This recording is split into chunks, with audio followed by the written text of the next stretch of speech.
Hello guys, this is your friend and we are back with a new fanfic. Which is what if Naruto Exile forged the Black Flame, guided by Kushina, Minato, and his queens. Part 1. And if you enjoy this fanfic then please press the like button and subscribe to my channel for more fanfic like this. And now let's start the fanfic. Naruto said, well, I think it's time to get the hell out of here. Bye. As he jumped away with Ino chasing after him and the others who began to follow at a slower pace. Once they were out of sight the third sighed and thought, the future generation always surpasses the last. The black flames will ensure the will of fire will continue. It will be a long rough road and it pains me to see them gone but at least they have each other to keep them safe. Goodbye Kakashi, Anko, Kurenai, Zabuza, and my son Asuma. Please take care of them. As he looked at the sky and thought, Sasuke, Sakura, Ino, Choji, Shikamaru, Haku, Kiba, Shino, Hinata, Neji, Tenten, Lee, and last but not least, you as well Naruto.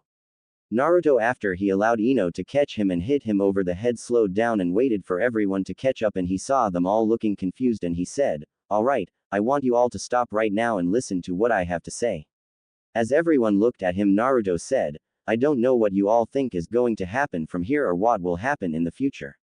There will be some good times and lots of bad times. You may never return to Konoha so I ask you each now, are you all sure you want to come with me? Neither I or anyone else here will hold it against you. As he looked at everyone there and after nobody turned or left and Naruto nods and said, alright, then, I thank you all for coming with me, even if you don't know everything. Kakashi asked, so where do you plan to go first Naruto? Naruto smirked and said, well, and so the legend of the Black Flames began. Story begins. Naruto smirked and said, well, the first thing we have to do is separate ourselves from Konoha and your clans, making them all look at him. Sasuke asked, what for brother? Naruto looked around the group and said, as I said before there are going to be a lot of bad times. Those bad times will be starting very soon. Even though I am not officially connected to Konoha I do have certain connections to it which make it where I will protect Konoha, but to do so I will have to stain my hands with blood, sweat, tears, pain, and death.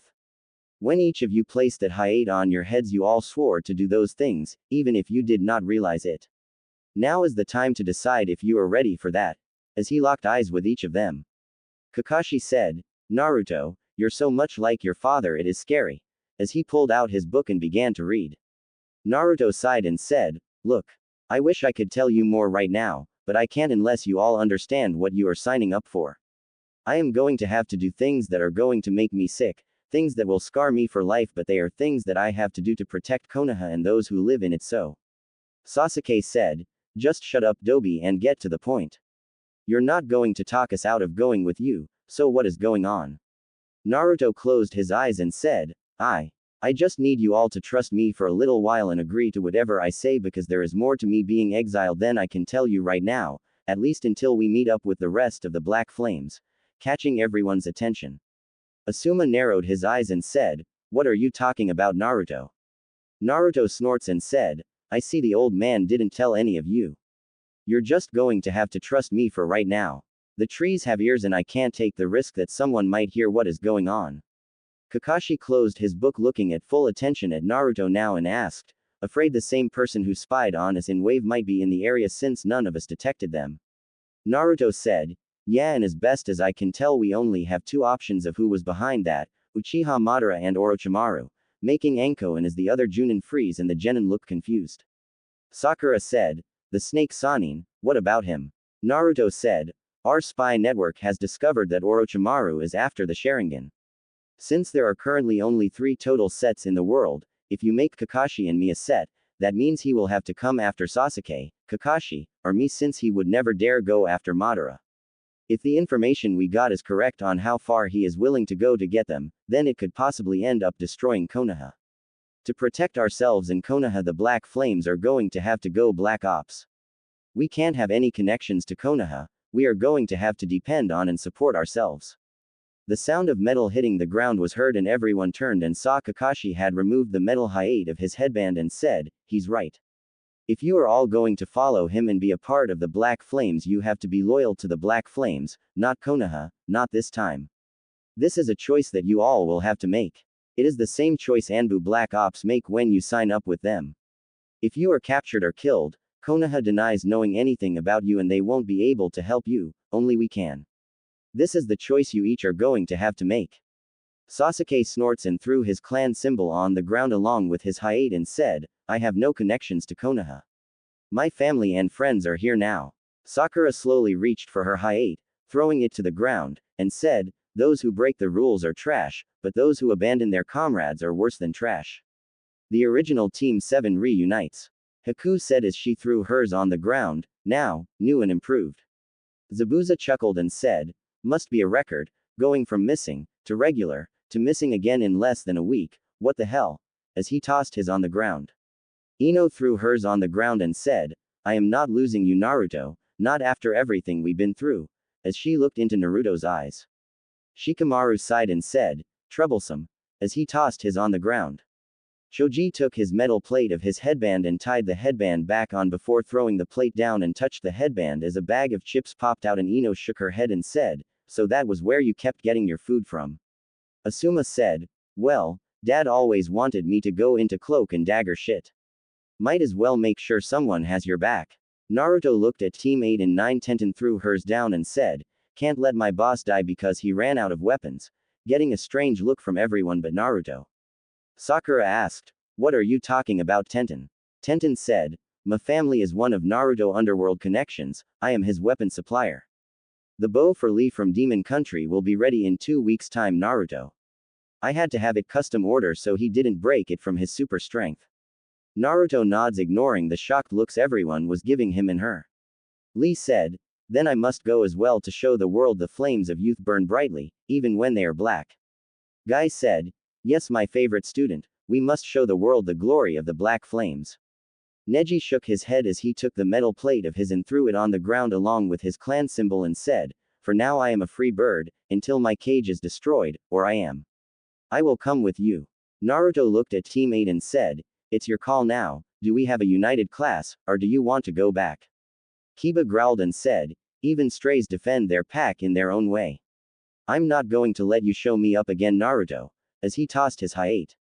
Shino said, often, one of the colony must leave the hive to create their own if the hive is to survive, as he tossed his Hayate on the ground. Hinata closed her eyes and asked, exactly how much of our past have you told Naruto-kun? Naruto blinked and said, what do you mean Hinata? Hinata to the shock of everyone bloodline activated and she glared at him and said, do you remember a little promise you made to me? Naruto gulped and nodded slowly and Hinata asked, and Neji here came and told me he knew about certain things. Naruto stepped behind Ino who looked confused and he said, I might have said something, why? Hinata closed her eyes and said, you're going to have to pay me back with interest. After all you enjoyed yourself if I remember correctly.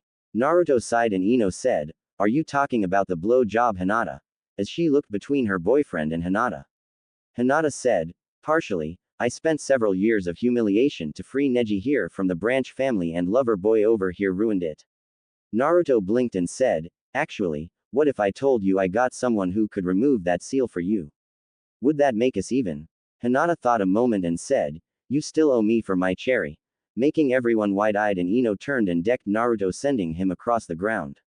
Naruto grabbed his nose as Hinata smirked and he said, I hate you Hinata, you and me both know you're talking about that damn tattoo you have on your and not the other cherry. Ino glared at him and turned to Hinata who burst out laughing and said, I couldn't resist.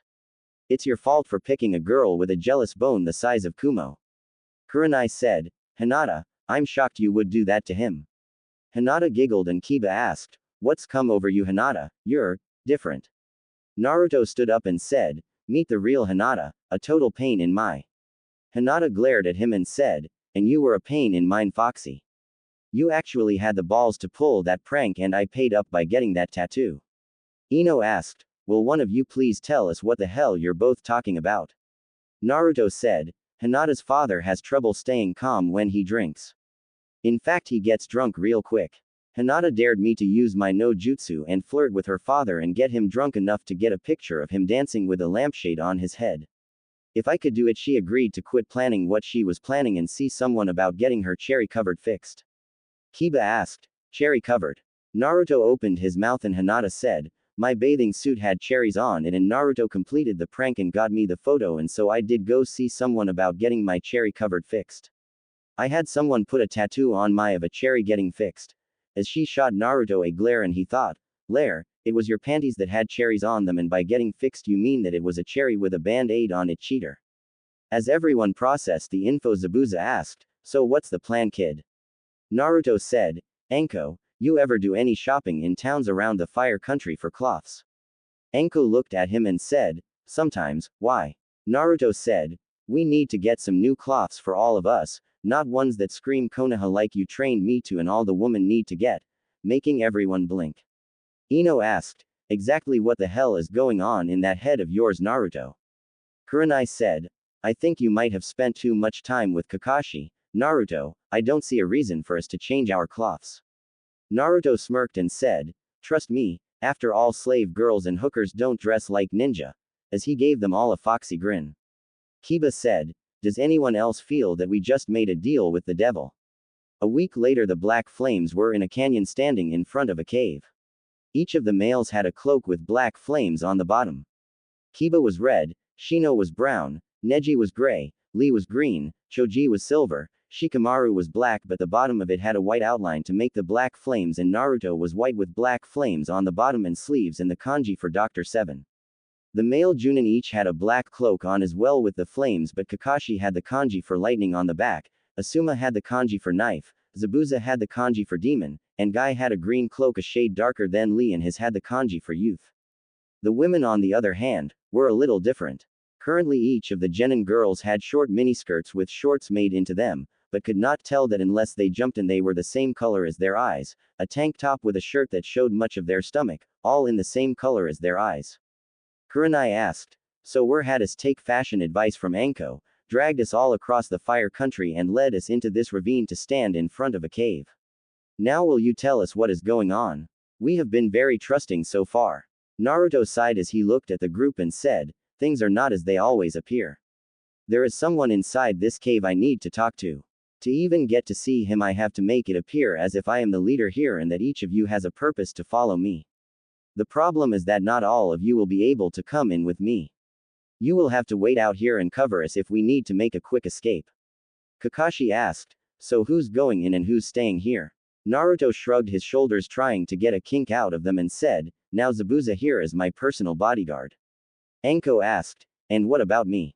Naruto smirked and said, well that's simple Anko, you're my lover and also the one who has to train my property, as he looked at Haku, Sakura, Hinata, and Ino. Ino growled and Naruto said, relax Ino, we all know the truth, but it's the only cover story I can come up with to get us in to see the man I need to see. As he pulled out a bottle of water and put his hands together and then the water formed Miko, Naruto's sexy no jutsu that he created with the help of his sister, that looks like his mother appeared just as the girls were dressed with her outfit matching her. Naruto said, for those of you who don't know this is Miko, one of my personalities. Anyways, where were we? Oh yes, now besides Zabuza and Anko and her little presents, Sakura, Hinata, Haku, Tenten, and Miko, she gave me when she came with me I can take two of the other genins. Sasuke and Shikamaru are the two I would like to take with me into the cave to the meeting. Kiba said, I am almost afraid to ask what kind of story you have for those two. Naruto said, Shikamaru is here because he is my most trusted friend who I have spent years manipulating into being loyal to me and Sasuke is here officially because he claims to be my brother but secretly he harbors great hatred for me and he follows me learning all my secrets so he can one day betray me for stealing his revenge by killing Itachi. Ino rubbed her arms and said, those are some stories Naruto. It almost scares me because they both could have been true. Kakashi asked, and how will we know if you need help in there? If someone is really in this cave then there must be a lot more to it than you're telling us. Naruto said, I need Shino to place a bug on each of us so he can track us if need be and place one Miko as well. Tell that bug if Miko is destroyed to return to you immediately and then you come in ready to fight. Shino said, very well. As one bug flew to Miko and everyone was waiting for the other bugs and he said, I have already placed one on each you, getting a sick look from the girls besides Hinata. Sakura asked, so let me get this straight, you want us to go in as slaves? Naruto said, yes, and you are to act like one as well. Keep your eyes on the ground when we are in the meeting trying to look defeated and keep your mouth shut. This guy we're going to see is the second largest underworld boss in the fire country. He is more connected than my sister is, and from what she said he only sees women as objects and property. He won't even acknowledge her and she's the third largest. Everyone was wide-eyed and Kiba said, and he lives in a cave. Naruto said, everyone, this cave leads to an underground city. In this cave is the true black market. Each of the underworld bosses has connections to this place and it is run by the man who we are going to see. He is the man who has the info I need. Originally I wanted to go in alone, but I know that you all won't let me, so this is the only thing I can think of to get us in. If you have a problem in trusting me or my plans, then step out now because this is no game. Everyone was wide-eyed and the Junins were now each looking at the cave with increased interest and each marking this location in their minds for future use, and Ino asked, but why does she get to be your lover? Naruto said, because it was either her or Kurenai-sensei. I can't just take everyone here in hoping to explain why you are with me without telling the truth, which won't do anything but get us killed. I need to make sure all of us come out alive, so I needed two Junins. Zabuza is my bodyguard and Anko is my lover since she is more of a hand-to-hand fighter than Kurenai from what I hear. Asuma said, I hate to admit it, but you do have a good plan. Kurenai asked, then why did I have to get new cloths then? Naruto said, simple, you're supporting the others and in case something goes wrong you could infiltrate better than Guy, Asuma, or Kakashi. Kurenai sighed and said, and here I thought you wanted to see me again, as she smirked. Naruto looked at Asuma who was glaring at him and Naruto raised his hands and said, I plead the fifth man. Sasuke decided to have some fun and asked, and what about the thing you said about a girl with a stutter gives the best blowjobs? Naruto paled as Hinata rubbed her hands and she asked in a sickening sweet voice, really? Naruto said, look, let's talk about it later. Let's go. Anko, you take the rear. As he began to walk toward the cave. Ino shot Hinata a glare and she shot one back and said, looks like you got a lot of ground to make up if I give the best. Anko saw Kurenai sulk a moment and thought, wonder what's with the look. Kurenai thought, I still can't believe he said her blow job was better than my having with him. As the group entered the cave they soon found torches lighting the path and after about a mile walk came into a huge cavern and all of their eyes widened when they saw the number of people in there, but then they also noticed that a lot of the people were women who were either in cages or chained up as well as some children. Naruto said, wonder how hard it would be to kill everyone here, as he clenched his fist. Anko said, remember the plan, Fox. Naruto said, just watch our back, Snake, as he began walking down a set of stairs. As the group made it to the ground Anko looked up and thought, looks like we're in a dead volcano because that is a cone for one, which is how we have light and air down here. No wonder nobody ever found this place. As they began to walk through the village a fat man with several scars on his face said, well. Never seen your face around here, as he eyed the girls. Naruto looked at the man and said, I'm looking for someone. As his eyes traced Ino's legs the man said, and someone you have found. So what's a kid like you doing here? Buying, selling, or trading? Naruto said, depends. The man blinked and asked, depends on what? Naruto said, you see my merchandise, let me see yours. The man smirked and said, sure kid, as he walked over and pulled a flap over a cage with wheels on it and there were about 20 women inside the cage. Naruto walked up to the cage and said, pretty weak looking inventory you have here. Any here you have that might be special. You might not be able to tell it, but I trade in mostly bloodlines. Each of the girls here but two have bloodlines. Picked them up as a group trade when I had this plant wielder a few weeks back. The man looked at Naruto and then at the flames and said, I see a Hyuga, but what about the others? Naruto walked over and raised Haku's head with her chin and said, ice. As she jerked her head to the side and he walked to Ino and said, mind reader, as he grabbed her head. The man looked at Anko and said, and the snake bitch. Naruto said, she's my lover. Helped me secure the Hyuga and the mind reader right from under Konoha nose. She also keeps the girls in line. Anko licked her lips and said, I do so love the taste of blood, as she eyed the man. The man said, sorry, bloodline whores are too hot for me, but I got one from an old dead if you're willing to trade the two regular girls. Naruto said, really, what kind of bloodline you got? The man smirked and said, Sharingan. Making Naruto eye widen a moment and he said, show me. The man smirked and walked over to a black-haired girl who was in the corner and he grabbed her hair and pulled. The girl screamed out as Naruto saw her face and thought, could she really be an Uchiha? And Naruto said, how can I be sure she got the Sharingan? The man smirked and said, show him girl. The girl eyes changed and Naruto saw the Sharingan but narrowed his eyes and said, who you trying to fool, that's not the Sharingan. I don't know what it is but it's not the Sharingan.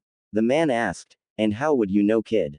Naruto reached up and uncovered his eye and said, because this is the Sharingan. As it changed to the Mangekyo before he pulled it back down. The man's eyes were wide and he looked at the girl whose hair he was pulling and then shoved her head against the cage and said, that lying bitch. I will kill him when I see him again. Naruto said, look, tell you what. You help me find who I am looking for and I will take the girl off your hands. The man said, really, how do you plan to pay? Naruto pulled out a wad of cash and said, I can cover it. The man smirked and said, good, who are you looking for? Naruto said, Paikao, Ken Paikao. The man said, I know him, he runs things around here. What do you need him for? Naruto said, sorry, that's personal. So can you help me find him? The man said, sure, I know right where he is. Follow me. Naruto said, Anko, check the girl out, as he started to walk away. The man said, hold it. Not till. Naruto handed him a stack of bills and he said, she's yours. Get her out of my sight. Anko looked at Naruto who held his hand toward her and she saw a seed and she nods and said, come on girl. As she took the girl out of the cage and took her back toward the way they came in. Naruto said, don't try any funny business or I will have Anko retrain each of you. As he eyed the girls before he turned and started to follow the man and Zabuza took position at the end of the girls to watch their backs. Once out of sight Anko grabbed the girl and shushined away only to reappear outside the cave and Kurenai quickly asked, what's wrong? As she shushined away Anko said, take the girl here. She was a slave, I'll be back. The girl passed out moments later and Choji caught her to the surprise everyone. When Anko reappeared she was surrounded by 20 men each with kunai ready and she frowned and one of the men who was wearing a Junin outfit said, hello Anko. Been a long time. Anko looked at the man and said, sure has Oren. So tell me, how did you know where I was going to appear? Oren said, we have seals that detect chakra use in the tunnel and so when you shushined out of them we activated the other security seals which brought you here. Now please surrender and let's go see Mr. Paikao. As he motioned for her to move. Anko sighed as she put her arms up and began to be lead away. Naruto after he sent Anko with the girl started following the man who he bought the girl off of and soon came to a stone building that looked like a hotel. The man turned and said, alright, this is the place. Naruto nods and said, good. And he clenched his fist as blood covered his hand in the seed and as it started to grow Naruto quickly spun around and the rose whip wrapped around the guy and he screamed, hey. As he was tied up and Naruto grabbed some of the man's shirt ripping it off and shoved it in the man's mouth and said, don't go anywhere. I have business with you later. Come. As he began to walk toward the door to the hotel. As the girls walked by they shot glares at the man and Naruto walked up to the door and opened it and two guards on the other side of the door quickly used a pike each to cross in front of Naruto who said, I have come to talk to Ken Paikao. My name is Naruto Namikaze. I am taking over Crystal Finger Rose operation and would like to meet one of the only bosses larger than her. Now either you move the out of my way or I will kill you both. A voice from the other side of the room said, my, quite a little spitfire we have here. So that bitch Rose has finally learned this isn't a world for a woman huh? Naruto saw both men had yet to move and he quickly spun and ducked nailing both in the nuts before pulling out a pair of kunai and holding them at their necks and he said, now let me pass or do you want to die? The man at the other end said, let him pass. I like his style. Both men who were now holding themselves moved their pikes out of the way and Naruto walked in with the girls behind him and each paled a little as they saw around 30 women in the room all chained to the walls and to the chair the man was sitting on. There was 2 men standing guard against the wall and another in front of the guy in the chair but this man was doing a line of crack. Naruto said, I take it you're Ken. Ken nods and motioned for the chair across from him and said, sit and enjoy my hospitality boy. I see you have an eye for the flesh. As he eyed each of the girls and then on Zabuza. Naruto saw his eye and said, Zabuza Momochi, my personal bodyguard and the girls are a gift from my lover. You've heard of Anko Mitarashi. Ken said, ah, the famous snake whore of Konoha. Yeah, I heard of her. Naruto said, yeah, That's her. She got tired of that place always giving her crap for her old sensei and with a little persuasion helped me to capture these girls. Ken said, really? I heard that you left with all the rookie genin of your class. Naruto said, yeah, we did, but it was a setup. I got two back in the tunnels as guards in case anyone from Konoha decides to follow. Shikamaru Nara, my right-hand man, and Sasuke Uchiha. The prick is following me, claiming me to be like a step-brother, but I know he plans to sell me out and kill me once he learns all my tricks. I would kill him, but the boy is worth a lot of money and power to me for the time being to the right parties. I am sure you have an idea of who I speak of. As a slave girl walked over and she got on her knees in front of Naruto and began to unbutton his pants. Ino was about to do something until she felt Zabuza's hand on her shoulder. Ken saw this and Naruto motioned with his head and Miko began to walk over toward Ken and Naruto said, I don't want to owe you something later that might cost me too much, so I will have Miko here return the favor, as he felt the girl begin to rub him through his boxers. Ken said, a man after my own heart, so tell me about the other genin that were with you as well as the sensei. Naruto smirked and said, having Anko as my lover comes in handy with her expert knowledge of poisons. Slipped it in the fish we caught and they went to sleep and never woke up. The girls here were all given mild sedatives so they wouldn't wake up before we were in more appropriate conditions. Ken smirked and asked, so where is your whore? Naruto said, she should be returning shortly. I caught another little beauty on my way and I wanted for my collection and had her take the girl back to the two in the cave. Just then the door to the room opened and Anko was being led inside by Orin and his security men. Ken said, ah, speak of the bitch. Here she is now. So, as an explosion happened right between his legs blowing his manhood off. Miko turned to water from the explosion and Naruto appeared behind the man doing crack, driving his skull down onto the crack pipe, driving it into his brain, killing him before he turned and threw a kunai to the right wall near the man who started to move, and he appeared in a yellow flash beside the man already gathering chakra in his hand and he screamed, Rasengan, as he slammed the Rasengan into the man's chest, sending him into the wall. The other man who was against the left wall began to move as well, but Zabuza swung his sword, taking the man's head off. The two men who had pikes began to charge when Haku began making one-hand seals and slammed her foot into the water that used to be Miko and said, 1,000 needles of death, as the needles appeared above the two men and drove into them, making them scream out as they fell to the ground. In less than 3 seconds 3 men were dead, 2 severely wounded, and Ken was bleeding severely with his new change, and the men who were with Orin all went up in smoke. Anko, who had began to move when the explosion hit, was beginning to make hand signs when Naruto screamed, stop Anko.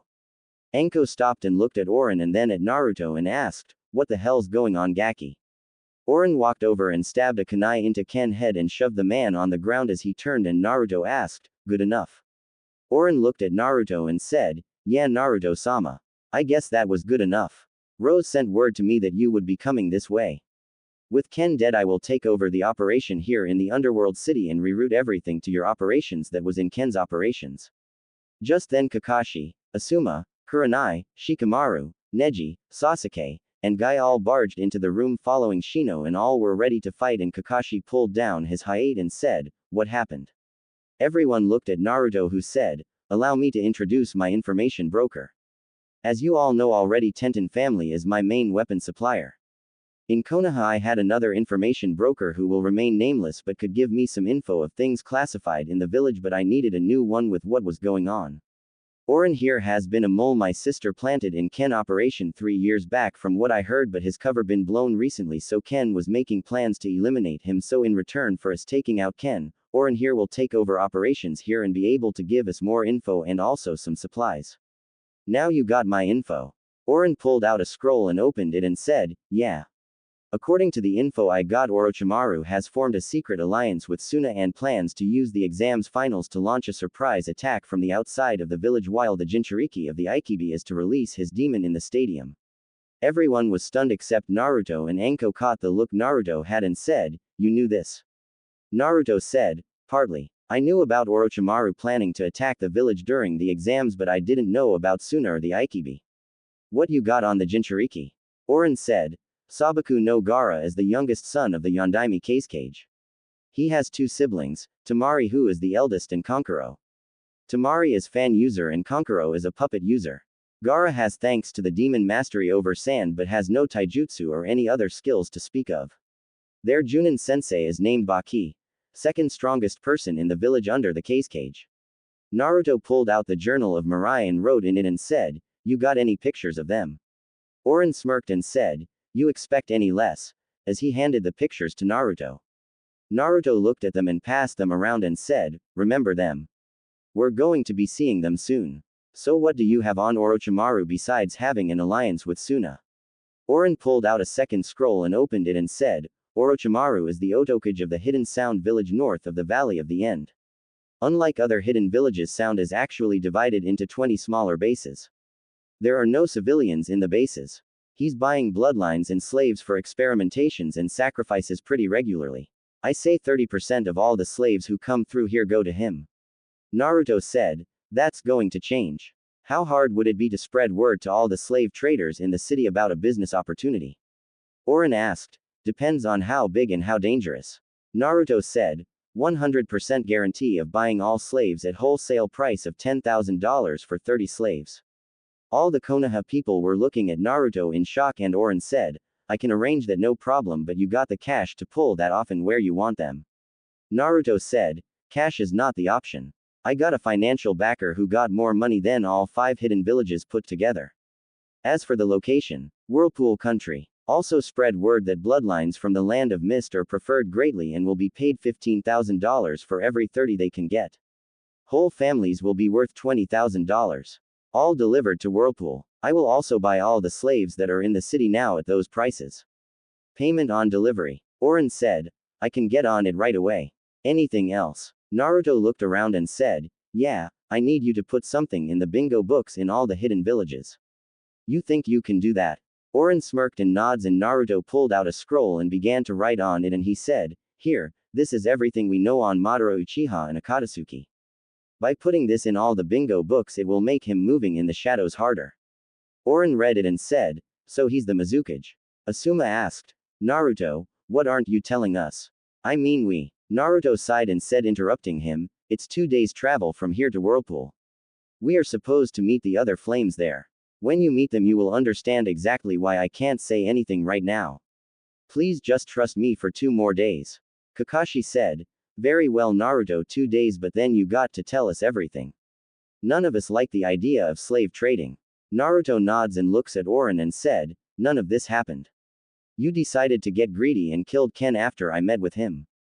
Got it?" Oren nods and said, "Yeah, I got it, but stay away till the smoke settles from this or it will cause trouble." Naruto said, "Very well. Let's go everyone. Where's Choji and that girl?" Everyone looked around and Shikamaru said, "Troublesome.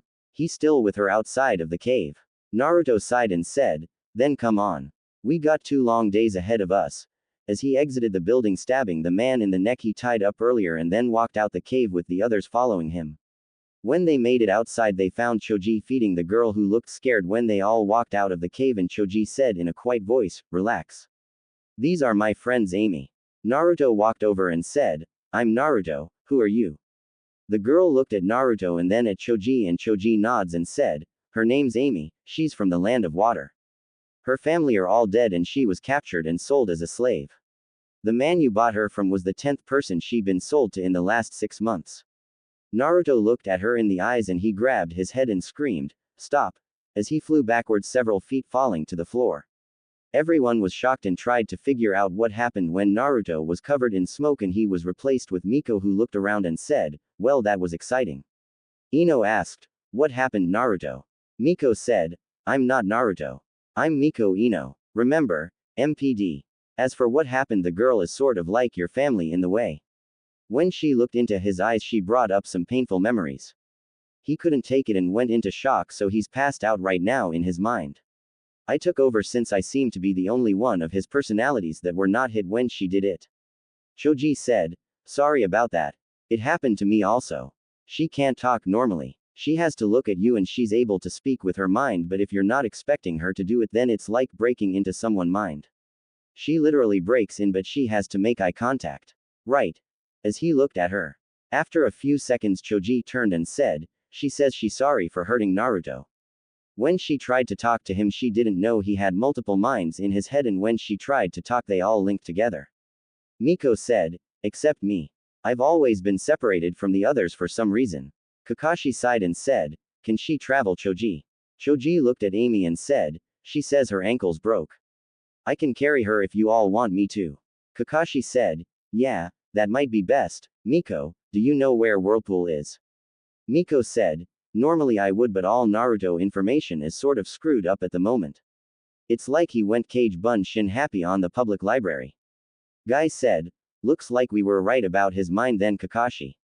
Kakashi nods and said, alright, Choji, carry Amy was it. Okay, carry her for now. I know the way to Whirlpool. As he began to move away, Choji picked up Amy bridal style and began to follow Kakashi along with everyone else. It took 2 days to get to Whirlpool with Kakashi leading. In that time Miko has been in control of Naruto's body as his other personalities were all still screwed up and in mental pain. Ino looked worriedly at her boyfriend and thought, I wish Dad was here. I don't know enough to try and help him. As the group got to a hill that overlooked the valley where the village of Whirlpool once stood, Kakashi eyes widened and said, well, there's a surprise. Asuma asked, what? Kakashi said, the village has been rebuilt and there are people here already. Did you know about this, Miko? Miko frowned as she tried to concentrate and said, Rose has been funding this along with the other Black Flames who are down there waiting for us. I can't be sure of much else, but I do know they will come meet us when we get there. Kurenai said, I suppose then we should get going then. Everyone nods and began to take the road down to the village. When they got there, Asuma asked, so any idea who it is we are supposed to meet? A puff of smoke appeared in the road and a voice said, I am the man who is loved in the north, south, east, and west, the man all men want to be and all women want to be with. I am the great Jiraiya. As the smoke cleared and Jiraiya was seen standing there shocking everyone. Sakura said the thought on everyone's mind, what the hell? Kakashi said, you're who we are supposed to meet, Jiraiya-sama. Jiraiya looked at Miko and frowned and said, drop the disguise, kid. Miko said, I would if I could, but something happened and Ni-san is sort of knocked out mentally right now and we can't figure out how to wake him. Jiraiya frowned and looked at Kakashi and said, what happened to him, Kakashi? Kakashi said, well, we ran into this girl here who has a bloodline that allows her to enter people's minds through eye contact and she's not able to speak, so when she tried to send her words to Naruto he sort of screamed out and Miko got control of his body and been in charge ever since. Jiraiya said, I see, follow me and we will see if Tsunade can help him. Tenten eyes widened and said, Tsunade-sama also a member of the Black Flames, as each of the genins were wide-eyed. Jiraiya turned to her and then glanced around and said, we will discuss that back at the building we have for our base. Follow me. As he began to lead them through the street. It took 10 minutes to reach what looked like an apartment complex and Jiraiya walked in and as the others did 2 men stepped forward and one said, halt, who goes there? Jiraiya said, crystal rubies. The 2 men stepped back and Jiraiya motioned for everyone to follow them. They soon came to a large conference room with couches, chairs, and tables around it and Tenten said, Tsunade-sama. In awe as she saw Tsunade and Shizune. Tsunade looked at Jiraiya and said, so now that this group is here, what did you drag me here for, Jiraiya? Jiraiya said, first I need you to check the girl here.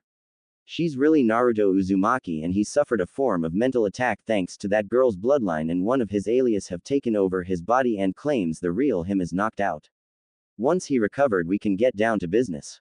Tsunade frowned and walked over to Miko and she placed her glowing green hand against Miko's head and closed her eyes in concentration and said, Kid uses Kajbunshin a lot, doesn't he? As she looked at the others in the room. Kakashi said, yes. Tsunade sighed and said, idiot.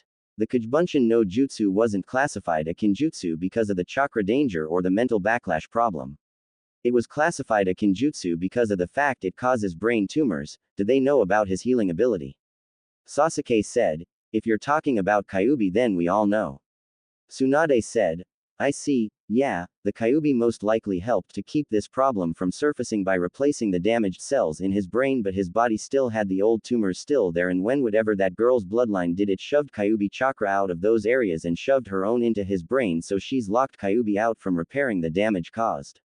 To fix this he needs to have the tumors removed and Kyuubi chakra released into his body more than usual to repair the damage.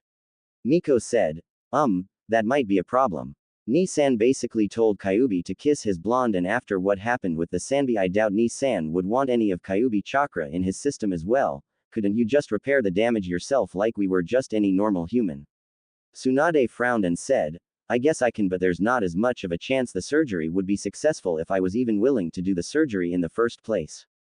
Jiraiya said, I'll pay off all of your debts if you do it. We need his help badly. Tsunade looked at Jiraiya and then at Miko and said, Alright, but I expect all my debts paid. Jiraiya. Jiraiya nods and Tsunade said, Shizune, take this person to one of the other rooms and prep for surgery. Shizune said, Yes, Tsunade-sama. Come with me please. As she grabbed Miko's hand and led her away. After they were gone, she asked, So what's going on? Zabuza, seeing everyone trying to figure out what to say, said, Well, I guess the best place to start would be with what we found out, as he began to explain what they found out. Once he was done, Jiraiya said, So Orochimaru has got Suna to join him in planning to attack Konoha, and the kids got bloodline refugees coming here using slave traders to get them here. Damn kid, this is going to cost me a fortune.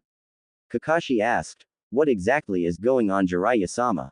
Naruto wasn't very informative, afraid that we may be spied on. Jiraiya looked at Sasuke and said, I'm sure the kids mentioned some of it, but could you tell me what you know about Madara Uchiha and Akatsuki? As Jiraiya heard the info they knew about Akatsuki and Madara Uchiha, he whistled and said, Damn Gaki. I knew you had a lot of info, but not that much. Some of the things even I hadn't gotten proof of yet. But you all got enough info to find out about what's going on. What we have gathered is Madara Uchiha is trying to orchestrate the Fourth Great Shinobi War, and he plans to use the Biju in place of his armies. From what we know, Madara has been trying to systematically weaken each of the hidden villages for the last 50 years, from the Bloodline Civil War in the Mist, to the disappearance of the Sandaime Cage, funding of the Hidden Sound Village, the Kyuubi attack on Konoha, as well as half a dozen other events that either caused unrest between each of the nations or weakening them. All the people you saw walking outside are in fact spies in my spy network I called here, though there is a chance that some of them may or may not have been compromised, which is why I am so thankful to the idea of an alternative to make this place look like a normal village. What we are basically doing is starting our own village with the sole purpose of eliminating threats to Konoha while targeting Madara Uchiha and the Akatsuki. Officially this will be the Hidden Whirlpool Village, but unofficially the Black Flames will use this as our headquarters, and the Rasenkage is in fact nothing more than a political puppet who answers to us directly, keeping us hidden from the public eye as best as possible. All of you, I assume, realize that as of this moment that you are most likely going to be classified as traitors and criminals to Konoha. Do you all understand that?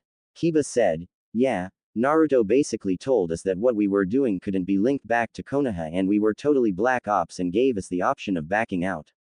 Jiraiya said, Good, then you each need to train hard, because even though you are all officially ranked genin, you will most likely be fighting Junin or higher ranked enemies soon.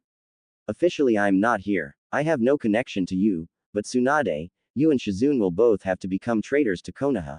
And officially you will be the leader of the Black Flames as your way of trying to get revenge on Konoha for the deaths and betrayal of your family. Tsunade frowned and asked, Why should I do that, and what do you mean unofficially? Jiraiya said, The Black Flames are the criminal organization that is replacing Crystal Fingers Rose Operation. Naruto is her chosen successor, and basically the one most of the criminal contacts as well as those in this room will follow, because they either been ordered to or he has earned their trust. You are unofficial as you have the experience and skills to help him when there comes situation he isn't able to handle himself, as well as being a heavy hitter should they need it. I have spoken with the Toads and they have agreed to lie and claim they chose to honor the Yondaime and offered Naruto a contract with them behind my back, and if I am forced to summon them they will declare they will follow his orders before they will follow mine, because Konoha lost their respect for the way they treated him.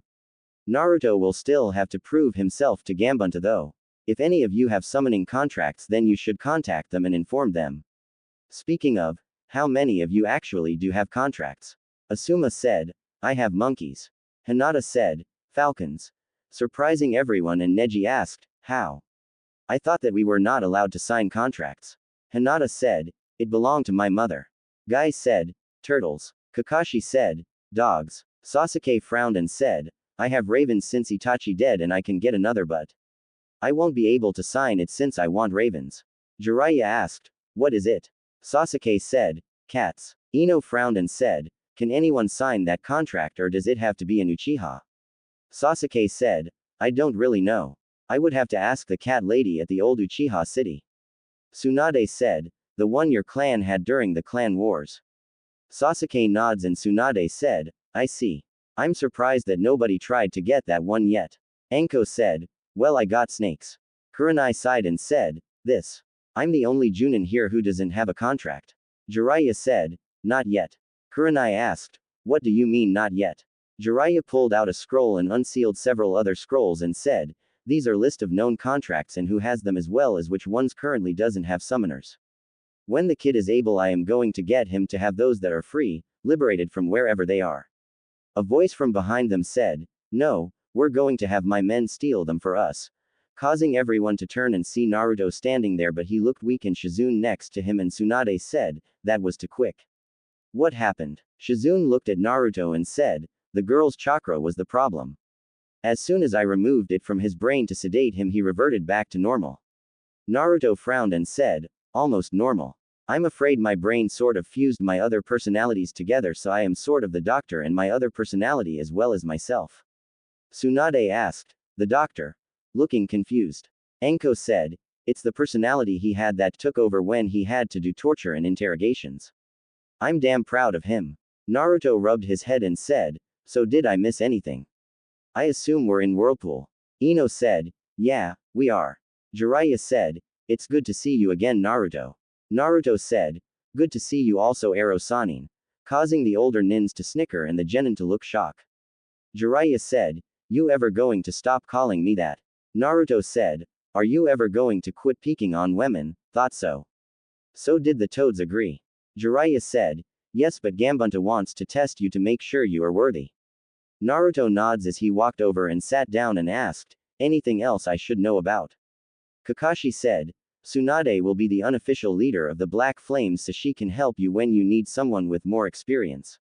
Naruto looked at her and said, plus if we need a medic, since we won't be able to go to most places for help, as well as the fact she's a heavy hitter. Right. Especially since we will be fighting Orochimaru and Madara Uchiha at some point. As he looked at Jiraiya. Jiraiya said, yeah. Naruto asked, I assume you are okay with this situation, or are we still discussing terms? As he turned to Tsunade. Tsunade said, I haven't agreed to anything. Naruto smirked and said, I assumed as much. Here. As he pulled out a scroll and held it up.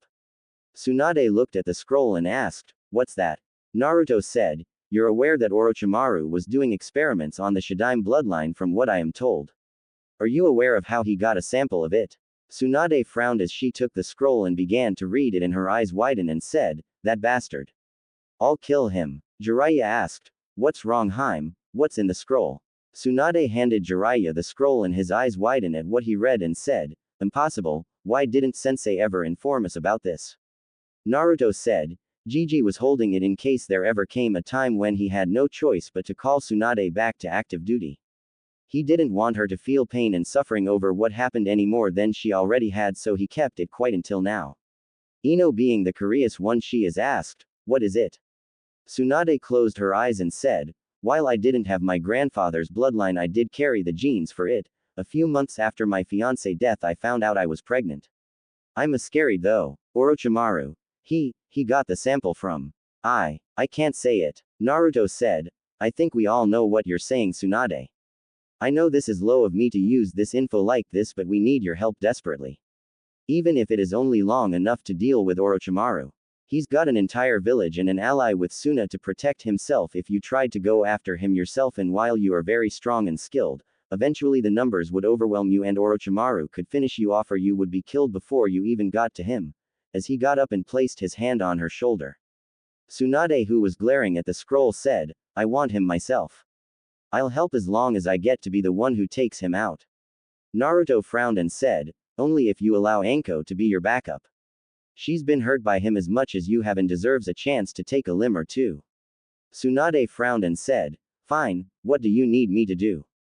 Naruto smirked and said, I want you to train us all to be at least good enough to be field medics, and should any of us excel in the area of medicine, you take those for additional training.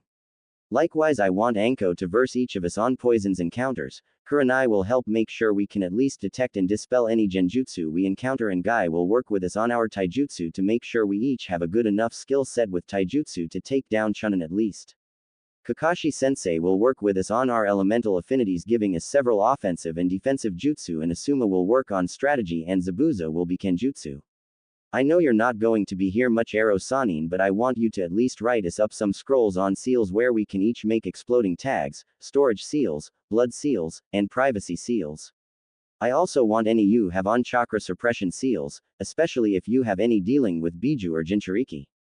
If we have to stop Madara, we will hunt down and kill all the Jinchurikis, making everyone wide-eyed. Jiraiya frowned and said, when you say all. Naruto said, I mean even myself. I want you to teach the others how to take me down should the need ever arises. I won't follow the same path Mirai did. While this is all going on, I will be getting in contact with a few of my contacts and have them setting us up with supply lines to equipment and intel as well as funding. Zabuza, I need to know if you have any contacts in the underworld or any favors out there that might be useful. We have a little less than 2 months to get ready before we make our first move. Anko asked, and what exactly is our first move, Gaki? Naruto said, the 3 Tsunade will not make it to Konoha for the Chunin exams. We're going to stop them from reaching Konoha and we will make it appear as if Akatsuki is involved in their either kidnapping or assassination depending on if we can capture them alive. Kiba said, man, I know that we're supposed to be criminals and we're trying to protect Konoha, but why are we targeting them? Naruto said, Gaara's supposed to be the trump card to use during the exams. Without him, Suna will spend the time they have trying to locate their weapon instead of preparing to attack Konoha. Of course, Suna will try to claim that Konoha was involved, which means we have to either take out the Junin enough where he can report it was Akatsuki or kill the Junin and leave one of the other Genins so they can report the attackers were wearing black cloaks with red clouds on them, which will draw attention to Madara, but either case Gaara has to be stopped from reaching the village. Jiraiya said, I like it, except what are you going to do with him when you capture him? Naruto looked at Zabuza and said, Mirai Island. Zabuza said, should work. He had demon suppression seals all over the island to weaken Sanbi, so holding him there should be no problem and there are plenty of food and water for him. Naruto said, and it's isolated enough to make discovering him hard. Jiraiya said, I'll find out when they are coming to Konoha so you can set up an ambush as well as any information I can on him and his teammates. Ino asked, what about after that, what are we going to do?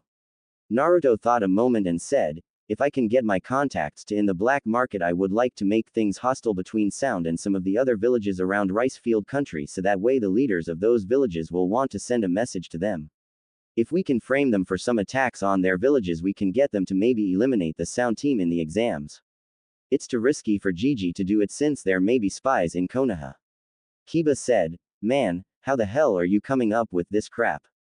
I mean, most of us can see where you're going with them, but I never thought I would hear this kind of things coming from you. Naruto said, I just think of it like my pranks back in the village. Divert village security one way while I go another, set up traps to slow down the guys chasing me so I can go down a manhole in the alley a block up. I've been doing this kind of planning for years. Just now, instead of pranking, I'm trying to remove power and support from our enemies like I would village security. Shikamaru, who had assumed a thinking pose, asked, is there any way to get a copy of Orochimaru handwriting? Tsunade said, yeah, just getting some of his old mission files. Why? Shikamaru said, Dad told me about how the Sharingan can allow a Sharingan user to copy and write just like someone else. I was thinking if we got Sasuke a copy of Orochimaru handwriting, we could have him ask for a meeting between him and the leaders of some of the minor countries that might be willing to join him and then set a trap for them. Possibly send one of Naruto Kujbunshin disguised as a Sound Nin to meet the Tsuchikage or Raikage with a letter from Orochimaru ordering them to aid in attacking Konoha while being disrespectful, and then when they refuse have the clone ignite exploding tags on it, or have Ino take possession of a Sound Nin and place the tags on the guy's body where when Ino releases her jutsu there is a short delay before he explodes. Attempting to kill the leader of another country would really make trouble for him in gaining allies in the future. Naruto thought and said, or, we could frame Orochimaru for the kidnapping of Gaara, or the attempted kidnapping of Gaara. If Sound Nins were to attack the Suna Nins on their way to Suna, perhaps we could make it where they found a scroll with Orochimaru orders to kill them and capture the Ikibi. That would be easier than framing Akatsuki. Maybe make it where the great Jiraiya showed up and the Sound Nins ran after the first battle. I could use my cage Bunshin to appear as sound nins and they could run or shushin away when Jiraiya appears, and Jiraiya along with a couple of Anbu ninja from Konoha could have knocked the body of a dead sound nin into the area who appears to be the Junin in charge of the operation, so after the other fled he could search the body, and as the Anbu searched for them and bring back a couple other bodies who look like the cage Bunshin who fled. Say you were on your way to Suna because you had received intel that Orochimaru was going to assassinate the cage. With you intel and the scroll you found giving orders to capture Gaara, then you could dismiss the Anbu and ask to escort the Suna nins back to Suna to inform them of the attempt to kidnap Gaara as well as the info you received on Orochimaru plans to assassinate the cage. The Junin sensei would most likely think it better to return to the safety of their village with this information than continue to Konoha. If that fails, then we go with the backup plan of framing the Akatsuki and make it sound like they had joined forces with Orochimaru to capture the Aikibi. Shikamaru said, there are still a few ideas we would have to work out, like who would impersonate the Anbu, and who would be members of Akatsuki. But that does seem like the best idea. Naruto said, I agree, think you can fake some intel to make it look like Orochimaru plans to kill the cage. Jiraiya said, if you can find out when they plan to meet for the final discussion about the invasion, then I should have no problem. Naruto nods and said, well, if that is all, I think we should get some rest and start first thing in the morning with our training. Anyone else have anything to say? Nobody said anything and Naruto said, dismissed. Kakashi said, I almost feel like I was back in the Yondaimi's office. Jiraiya said, you weren't the only one, Kakashi, you weren't the only one, as he glanced at Tsunade who was watching Naruto as he left the room. The Sandaime Hokage of Konoha looked at the pile of scrolls on his desk and thought, what is going on? I've received messages from Iwa, Kumo, Suna, and Waterfall claiming that Madara Uchiha has ordered Akatsuki to begin attacking and destroying villages in their borders, claiming they want their Jinchurikis or they will destroy their countries one village at a time, and I've received reports of Orochimaru sending suicide bombers to the leaders of Taki, Kuso, River Country and several others, demanding they pay tributes to him and his sound village or he will destroy them like he plans to destroy Konoha. A snicker at the window drew his attention as he saw Jiraiya standing there, and Sarutobi asked, what's so funny, my student? With an annoyed look on his face. Jiraiya said, I can't believe the kid's plans have been working out so well. Already I've been getting information on Orochimaru, Akatsuki, and Madara Uchiha that would have normally taken me months or even years to gather. Sarutobi frowned and said, so this is all part of the Black Flame's work. Jiraiya said, yeah, I need some Anbu outfits, 4 of them along with the mask. Sarutobi asked, why? Jiraiya said, officially, my spy network has found out Orochimaru is going to try and assassinate the cage of Suna while he has his sound nins try and capture the Suna team being sent here for the exams to turn over to Akatsuki, since one of the members is the Jinchuriki of the Aikibi. Sarutobi nods and asked, what about unofficially? Jiraiya said, I can't tell you. You can't have information that might slip. All I can say is that they seem to have a good grasp on what they need to do and they are all solid chunin with each specializing in one field or another. Sarutobi frowned and said, are they all alright though? Jiraiya said, the Black Flames have already expanded from the original members to a little over 300 members. Sarutobi eyes widened and asked, what? How? Jiraiya shook his head and said, Naruto is definitely his father's son. He's able to motivate people to join him and believe in him like it was breathing. Sarutobi said, I see, so what do you need the Anbu uniforms for? Jiraiya looked outside and said, I need a team to come with me to stop the attempted kidnapping attempt on the Aikibi in a couple of days and need them to kill a couple of sound nins and bring their bodies back. Sarutobi frowned and said, and where are you getting the bodies? As he started piecing together the general idea of what is going on. Jiraiya said, they have gotten the location of 4 of Orochimaru bases where he is training his army. Instead of all his ninja being located in one place, he has them spread out in different places. All 4 bases have been neutralized. Sarutobi looked out the window and said, so they have stained their hands with blood, have they? As an emotionless look crossed his face. Jiraiya said, yeah, makes you feel old. Sarutobi said, too old. Jiraiya pulled out a folder and said, add this to the bingo book. It will officially declare the missing nins of Konoha, along with Tsunade. Sarutobi closed his eyes and said, very well. Jiraiya, give Naruto his father's scroll. Jiraiya smirked and said, I had planned on it. I'll come back in a couple of hours to get the uniforms. I got research to do. As he shushined away. Sarutobi thought, the will of fire burn hotter in you all than any other I have seen, to forsake everything to protect Konoha. The Black Flames is truly a great name for you. In Rain Country, Madara Uchiha looked at the form of Zetsu and said, are you sure about all of this, Zetsu? Zetsu said, yes. The information about you being the Sandaime Mizukage has been placed in every bingo book in the elemental nations, and every day more and more charges are getting added to you along with Akatsuki. The Tsuchikage has even added that Deidara is a member, which as far as I can tell had not been mentioned. There is also information that you were responsible for the Kyuubi attack on Konoha, that Orochimaru was a member of our group and has a secret alliance with us, as well as the fact we are actually targeting the Jinchurikis. Madara frowned and said, and do you have any idea WHO has been impersonating me? Zetsu said, no sir. Not at the moment. I have been hearing some rumors going around about a few interesting things, like Whirlpool Village has been rebuilt, but I have yet to learn if it is going to be a ninja village or a regular village, or who actually orchestrated it being rebuilt. Madara asked, any info on the Kyuubi Jinchuriki since it was banished? Zetsu said, only that he has become connected with the black market, but I haven't found anything else since he killed the old leader of the black market. Madara slammed his fist and said, this is unacceptable. I have not been planning and setting things up all these years for them to fall apart at the finish line. Have the other members of Akatsuki heard about me? Zetsu paused a moment and said, yes. Kakazu was looking through the bingo book for bounties when he discovered that the Akatsuki was in there along with you being the leader, and he has informed the other members. I believe that Pain is thinking of showing them that it was an unfounded rumor. Madara sighed and said, no. It appears that the time of me playing the fool is over, and I must show the world why they should fear me. Has there been any new developments with Orochimaru? Zetsu said, yes. Orochimaru has also been doing scare tactics on some of the minor countries into bullying them to support him by sending suicide bombers against the leaders. But the suicide bombers have only been destroying the buildings and maybe wounding the leaders. As of yet no one has actually died. But someone has retaliated against him for this and has been attacking Orochimaru bases. Madara narrowed his eyes and said, you don't say. Someone impersonates Akatsuki, bringing us to the view of the world as well as revealing some of our plans. Zetsu, I want you to spy on Orochimaru. I suspect that he is more involved in what is going on than what it first appears. Zetsu said, very well Madara-sama. As he merged with the ground.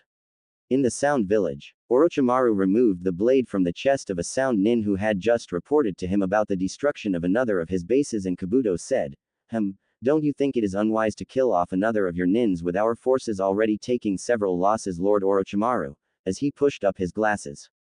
Orochimaru turned to Kabuto and said, one pawn will not make a difference. What have you discovered, Kabuto? Kabuto said, I have discovered that Tsunade has been involved in the attacks on our bases. Orochimaru blinked and said, Tsunade, are you sure? Kabuto pulled out a scroll and said, yes. I found this at the last base that was destroyed when I found that man you just killed there wounded, as he handed Orochimaru the scroll. Orochimaru opened the scroll and read, Orochimaru, they say vengeance is a dish best served cold, and nothing's more dangerous than a woman scorned. I've learned about you little experiments to recreate my grandfather's bloodline, and I'll show you that the wrath of a mother is worse than the cold vengeance or a woman scorned. Tsunade. Orochimaru frowned and said, you were always hot-headed, Tsunade, and could never look at the greater good, no matter. Put all our bases on full alert and return to Konoha and see if you can find out anything on Tsunade. I have to begin preparations for my meeting with the Kazekage soon. Kabuto said, I'm pleased to see that you have returned to your plans of destroying Konoha, Lord Orochimaru, even if the Sharingan is not there. Orochimaru said, the rumors you heard from the black market that Sasuke is planning to double-cross Naruto-kun were what changed my mind. He wishes revenge on Naruto for killing Itachi and will stay by his side until he is strong enough to kill Naruto-kun, and with him being banished he won't be returning to Konoha, so I will just have our forces locate him after Konoha is destroyed. Kabuto said, very well. I shall be going then, Orochimaru-sama, as he quickly left. In Whirlpool Village, Naruto stood looking at the boulder he just destroyed with a Rasengan and looked behind him at Tsunade, who said, good Naruto. You have cut the time to make it in half, so you should be able to use it along with your Kenjutsu. Naruto said, good. We can't afford any mistakes. As he looked at the other members of the Black Flames and thought, after this there is no going back, please forgive me, mother. Father. The Yondaime Cage was in his office when a Chunin entered and the Cage said, yes, what is it? The Chunin said, Cage-sama, Jiraiya of the Sanins is here to see you. He claims that he has information for you of great importance. The Cage frowned and said, did he say what it was about? A voice from the side of his room said, no, I didn't, Cage-sama, causing the Cage and the Chunin to tense and look to their right where Jiraiya stood. The Cage narrowed his eyes and said, you do realize that this isn't Konoha and sneaking into my office could be considered an act of war. Right. Jiraiya said, even when the info I have is about the fact your children have been kidnapped by Orochimaru and that your youngest son Gaara is most likely dead now with his Biju having been extracted. The Cage and Chunin's eyes both widened and the Cage said, leave us and tell no one what you have heard. The Chunin quickly left and the Cage said, proceed. Jiraiya said, my spy network has learned that Orochimaru has a secret alliance with a group called Akatsuki. A group that is in the process of tracking down the Biju and their Jinchuriki in order to take the Biju and use them as their own weapon. I along with a team of Anbu were on our way here to inform you when the Sandaime Hokage informed me that you were sending your own children to the exams this year. It is pretty common knowledge about Gaara holding the Aikibi. We came across some sound nins attacking a Suna Junin by the name of Baki. Baki was severely wounded and would have died if it wasn't for our arrival. Baki informed me that the fake Anbu lead them to a clearing where Sound Ninja had set up a ceiling array that neutralized all of their ability to mold chakra and then used sound-based attack to attack your children and Baki from long range. Baki fought as long as he could as did your children and they killed over a dozen Sound Nins including the fake Anbu, but he said that several snake summons took your children's body while he was fighting. He is unsure if they are alive or not. My spy network has learned that Orochimaru is the leader of the hidden Sound Village. The Cage frowned as he clenched his fist and said, do you have any idea where? Before he could say anything the door to his office burst open and Temari, eldest child of the Yondaime Cage stood there in bloody-looking cloths and looked exhausted and said, Father. In a tired, exhausted and worried voice. The Cage eyes widened and said, Temari, are you alright? Where are you brothers? Temari said, Sound Nin's father. We were ambushed by Sound Ninja who impersonated Konoha Anbu Patrol. Gaara and Kankuro were both captured. I was able to escape and Baki ordered me to return here to inform you about what has happened, as she gasped for breath. The Cage turned to Jiraiya and said, how did you get here before my daughter? Jiraiya said, I used several back-to-back long-range Shushins to get here as quickly as I could. No offense to your daughter, but she's years away from matching someone of my speed or chakra level. I've already sent word back to Konoha to inform the Sandaime what has happened and your Junin is on his way to Konoha for medical treatment.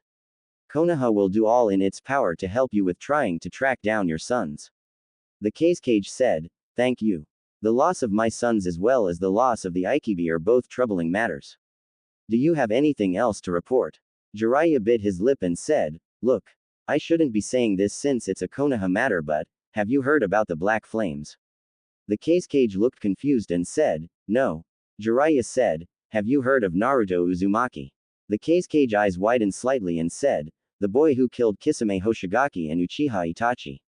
Jiraiya nods and said, one in the same.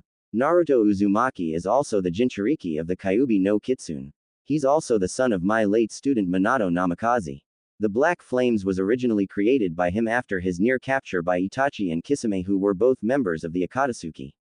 Naruto Uzumaki is also known as Doc 7 and was the student of Ibiki, Inoichi Yamanaka, and Anko, Orochimaru's former apprentice. Nobody knew it at the time, but when he killed Kisame and Itachi he was able to interrogate them first to find out about Akatsuki. He secretly arranged to be sent on a fake mission to the Land of Waves where he assassinated Gato of Gato Shipping because Gato was a business partner with Akatsuki. The Cage and Temari eyes widened hearing this and Jiraiya sighed and said, it was because of this the Sandaime was forced to banish Naruto from Konoha because Naruto was too much of a risk by him basically going rogue in order to target the Akatsuki. His actions could have led to Konoha being attacked by other villages because he didn't care whose toes he had to step on to target them. I don't know how he did it, but Naruto was able to recruit Tsunade Senju into the Black Flames as well as all the clan heirs he graduated with. They were able to use their clan heir status to leave under the disguise of extending diplomatic relations.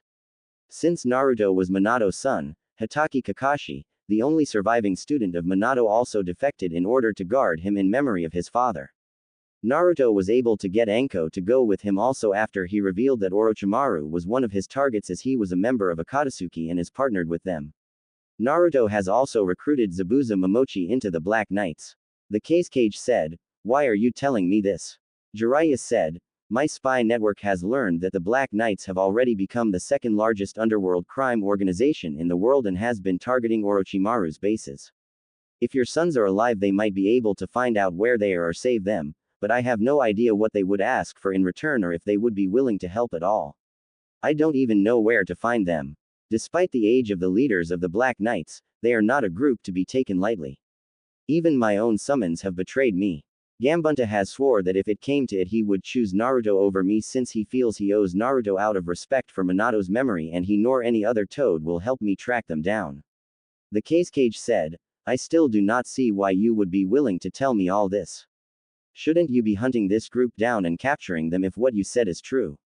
Jiraiya frowned and said, "Have you ever had guilt over a choice you made and have regretted it ever since?" Naruto is my godson, but I've only met him twice his entire life. A few weeks after he was born, when I was asked to check the seal to make sure it was holding Kyuubi, and less than a year ago when I sat in on his court-martial. I feel if I had actually done my duty as a godfather all these years, then Naruto wouldn't be in the situation he is in now. I'm loyal to Konoha, but I feel guilty for abandoning my godson. I should go and kill him and the others who have betrayed Konoha, but how can I do that when the only thing he really is guilty of is he just decided to defend himself from an enemy that would kill him and his precious people?" The Kazekage lowered his head slightly and said, "I see. Well, if that is all, then please leave Jiraiya and contact your famous spy network and see if you can find anything on my sons." Jiraiya nods and shushens away in thought. The Kazekage turned his eyes on Temari and said, "You have disgraced yourself and me, Temari. It was your responsibility to protect your brothers and Shukaku, and you failed. Pack your things. You are hereby banished from Suna. You may only return if you are able to find not only both your brothers but Shukaku as well and bring them with you. I will not have you disgrace our family name by returning alive like a coward and failure. If you had died, then your death would have been valuable to Suna and we could have demanded retribution from Konoha, but you didn't die and you didn't fight. Leave my sight. Go." Temari, who was shocked, could only nod and leave the room with tears in her eyes. 2 weeks later, Temari was in a restaurant in Wave Country slowly pocketing her food when a woman sat down in the booth across from her and said, "You do know that the food isn't going to change no matter how much you poke it." Temari looked up at the woman and said, "I guess I don't have much of an appetite." The woman said, "Being banished does that, I guess." Temari's eyes widened and looked up at the woman, who said, "You're the eldest dog there of the Yondaime Kazekage, Temari, right?" Temari narrowed her eyes and said, "How do you know about me or that?" The woman said, "My masters has been watching you for a while. He wanted me to tell you your brothers are both alive for now." Temari started to open her mouth when the woman said, "If you want to know about your brothers, look under the center of the bridge on the support beam. You will find a seal near the top. Send chakra into the seal and follow the directions on the scroll that pops out. The scroll is a map to a town. Inside that town is a brothel. You will change your cloths and looks to make it look like you want to work there. You will ask the woman who runs the brothel for a job. Do whatever she requires you to do in order to get hired. Once you've been hired, you will work there until you are contacted by a client who will go by your brother's name. He will offer you freelance work at his hotel room. Agree to it, and when you get there to his room, you will be ordered to strip and your body will be checked for tracking or trap seals or hidden weapons. If none are found, you will be given a change of cloths that don't have any hidden surprises. You will be taken to my masters." Temari said, "How do I know this isn't a trap?" The woman said, "You don't, but what other option do you have? Your father's turned his back on you and your brothers are missing. You're all alone with no one and nothing to count on but yourself. You won't last long in this world like that. Your encounter with those sound ninjas should tell you how outclassed you are. This is the big leagues, girl. It's or be. The question is, are you the bitch or the one who's riding a bitch?" As she disappeared in a puff of smoke. Temari looked down at her food a moment before biting her lip and thought, what choice do I really have? It took Temari 3 weeks to reach the town where the map directed her to go. Looking around, Temari saw a sign that read Midnight Flame. Seeing a sign listing adult entertainment, she frowned and thought, That looks like the place. I can't believe I am going to do this, but what choice do I have? Entering the midnight flame, Temari saw several tables with 1 or 2 people sitting at them and girls dressed in matching black dresses sitting next to 2 men. A woman at the bar said, "Are you going to stay there all day, girl, or what?" Temari bit her lip and walked over to the bar and said, I'm looking for work. The woman said, "And you come here? Must be out of options. The boss is down the hall there at the end of the hall. Don't enter any of the other doors or you will be punished," as she motioned to the left. Temari saw the hall and said, "Thanks," as she moved down the hall and saw several doors along the way. Once she reached the end of the hall, she saw a sign that read office and took a deep breath before knocking. A few moments later, a male voice said, "Enter."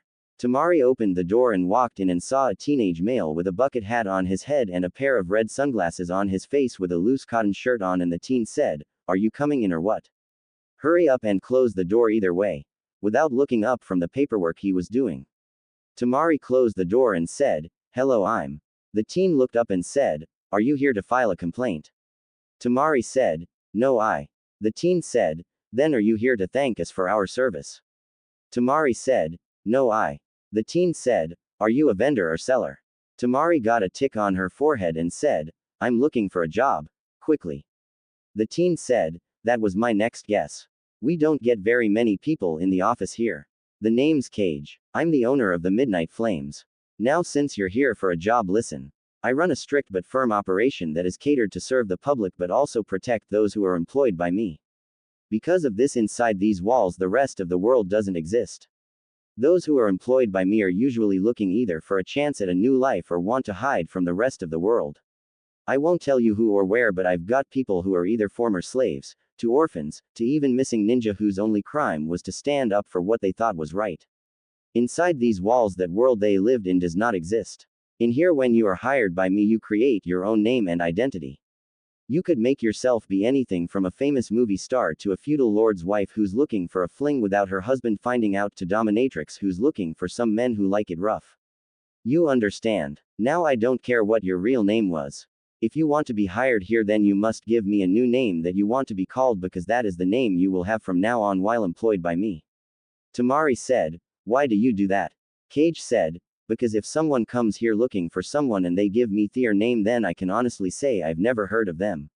I pay a small commission to the right people and they leave my business alone, and in exchange that I deal with any problems that arise here so that the local authorities don't have to.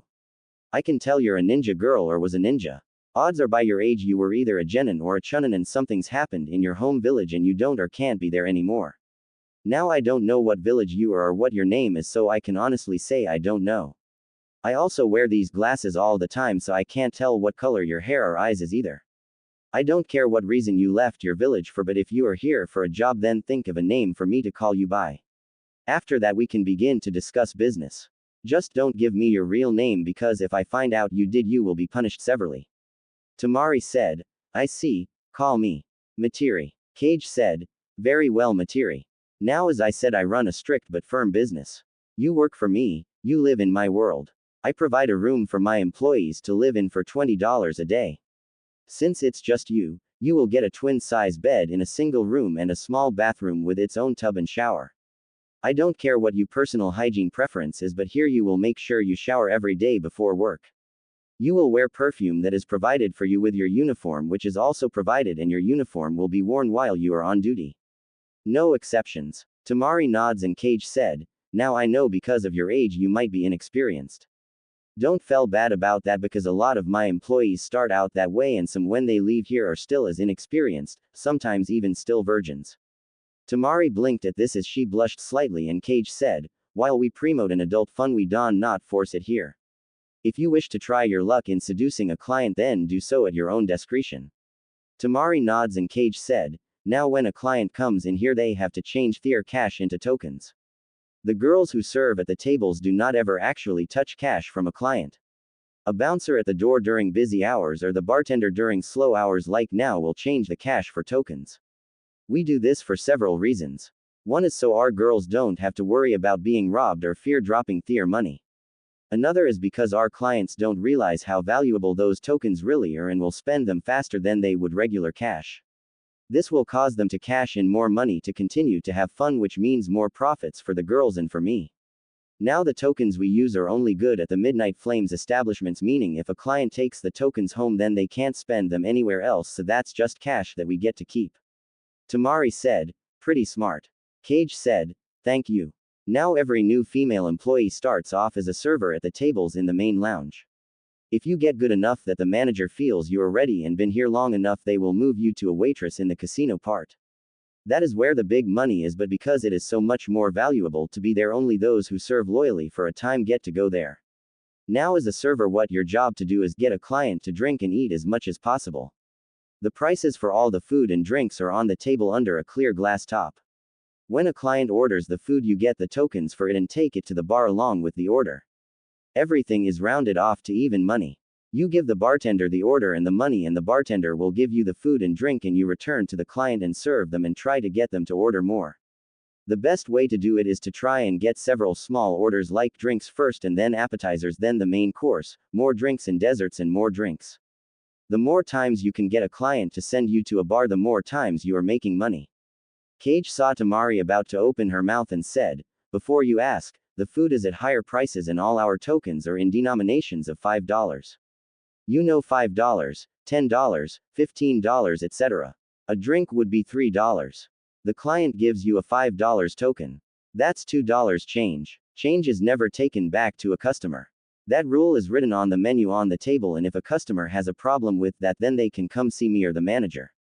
Any change left over from a token is put on your books as your pay, which you can collect the next day. You do not get a standard pay. You work for tips. We get our money out of the higher price drinks and food.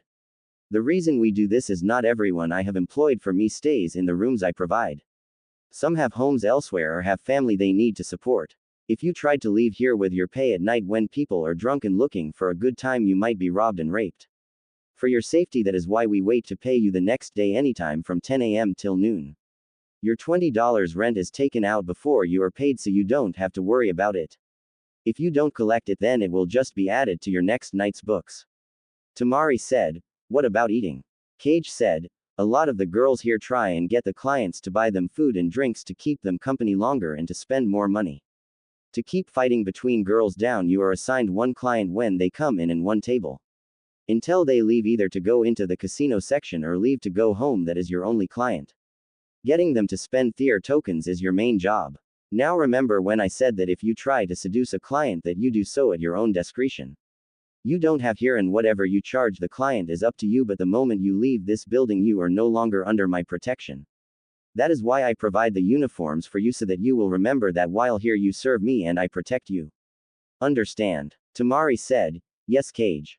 Cage said, good, now I didn't mention this yet, but your uniform is $25. If you have that much on you now, you can pay me or you can have it taken off your books. Each copy of your uniform is also $25. Until one is paid off, then you can't get another. Your uniform is to be clean at the beginning of each business day. You will draw a number from a box like every other girl here. We do this every Monday at 10 a.m. I want every girl I have working for me in the main lounge at that time. That number that you draw will give you your schedule for the week. You will be working 6 hours a day, 6 days a week. If your shift ends while you are still entertaining a client, then you stay working until that client leaves. You are also responsible for cleaning your tables when you're serving your client and when they leave. If you have problems with a client, we have a code to signal for help. On your order book, the inside cover has a picture of an Uchiha clan symbol. Flip your book over and hold it in a way the bartender or another girl who works here can see it. If they see it, then we will have another girl come over to take your place, and you come to this office and tell the manager what is wrong, and the manager will deal with it. Now, do you have any questions, Materi? Temari shook her head no, and Cage said, good. Now I normally won't be here. My manager for this location has become pregnant and has decided to go on maternity leave to be with her husband and not stress herself out. Once I can get a replacement here, I'll probably be gone to another location. Since you missed the weekly drawing already, then you will have to take the leftovers on the rotations which the bartender will give you. Now are you sure you wish to work for the Midnight Flames? Temari said, yes. Cage said, very well. When you leave my office, go until you see a room with a blue star on it.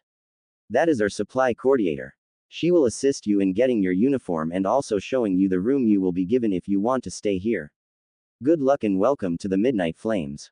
Temari said, thank you, as she got up and left. Once she was gone, Cage took off his glasses and hat, showing Naruto, who smirked and thought, black is midnight. Midnight flames, black flames. God, I love with people's minds. Now to test her will. 2 weeks should be enough. Too bad this is a mining town.